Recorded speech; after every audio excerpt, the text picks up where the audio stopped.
Assalamualaikum warahmatullahi wabarakatuh. Hai, perkenalkan nama saya Dina Yulia Putri, NIM 1914080015.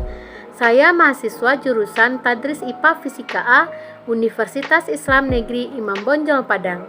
Dalam video kali ini saya akan menjelaskan materi tentang bioakustik. Pengertian bioakustik. Bioakustik berasal dari dua kata, yaitu bio dan akustika. Bio artinya hidup dan akustika artinya kajian getaran dan bunyi. Bioakustik adalah ilmu yang menggabungkan biologi dan akustik yang biasanya merujuk pada penelitian mengenai produksi suara, dispersi melalui media elastis, dan penerimaan pada hewan termasuk manusia.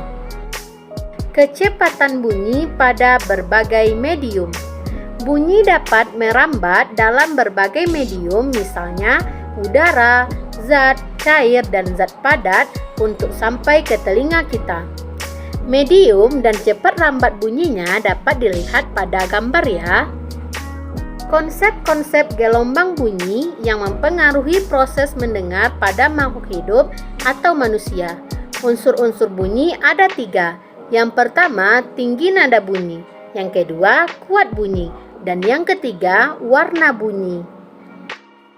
Berdasarkan frekuensinya, gelombang bunyi dibedakan menjadi 3, yaitu gelombang audiosonik, gelombang infrasonik, dan gelombang ultrasonik. Gelombang audiosonik ini sekitar 20 Hz sampai 20.000. Sedangkan gelombang infrasonik yaitu lebih kecil dari 20 Hz dan gelombang ultrasonik yaitu lebih besar dari 20.000 Hz. Struktur dan fungsi organ indera pendengaran manusia dan hewan. Gambar struktur organ indera pendengaran pada manusia dan hewan dapat dilihat pada gambar. Telinga bagian luar atau auris eksterna, yaitu ada helix, konka, tragus, dan bulbus.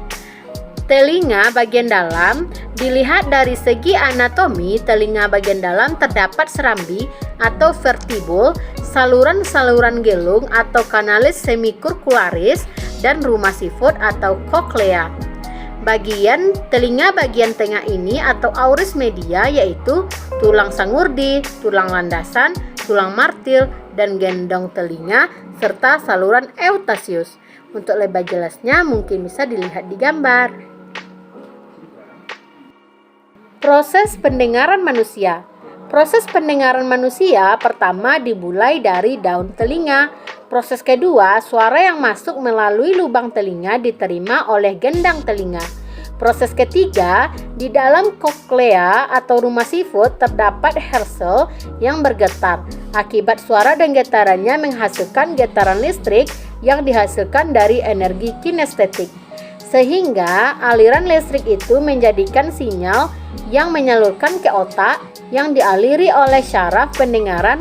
Untuk selanjutnya, otak yang bekerja mengartikan semua suara-suara yang masuk tadi. Kerja alat bantu dengar untuk gangguan pendengaran pada manusia. Alat bantu dengar merupakan suatu alat akustik listrik yang dapat digunakan oleh manusia dengan gangguan fungsi pendengaran pada telinga. Alat bantu dengar memiliki 3 bagian, yaitu mikrofon, amplifier, dan speaker. Fungsi telinga dalam menjaga keseimbangan tubuh makhluk hidup. Pada telinga dalam terdapat bagian berbentuk semi lingkaran berisi cairan endolimfa dan sensor gerakan yang menyerupai rambut-rambut halus. Bagian ini dikenal sebagai kanalis semicircularis. Fungsi telinga dalam memang jarang disadari. Padahal fungsi telinga dalam dapat dikatakan merupakan kunci dari indera pendengaran dan fungsi keseimbangan tubuh. Selain karena ukurannya kecil, memang tidak bisa melihatnya secara langsung karena letaknya yang di dalam. Sistem sonar atau ekolokasi pada lumba-lumba, gajah, dan kelelawar. Pertama, lumba-lumba. Salah satu keunikan lumba-lumba yang diadopsi manusia adalah sistem komunikasinya.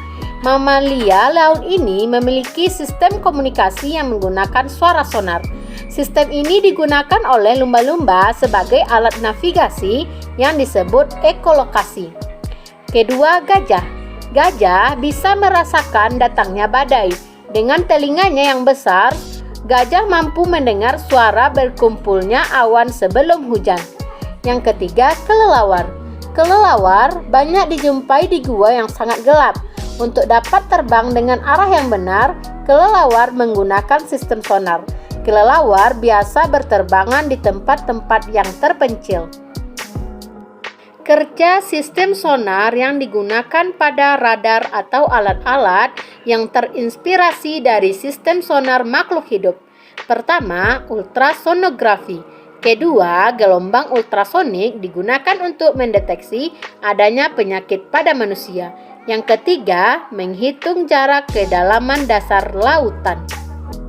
Nah, mungkin hanya itulah yang dapat saya jelaskan dalam video kali ini. Sekian, terima kasih. Wassalamualaikum warahmatullahi wabarakatuh.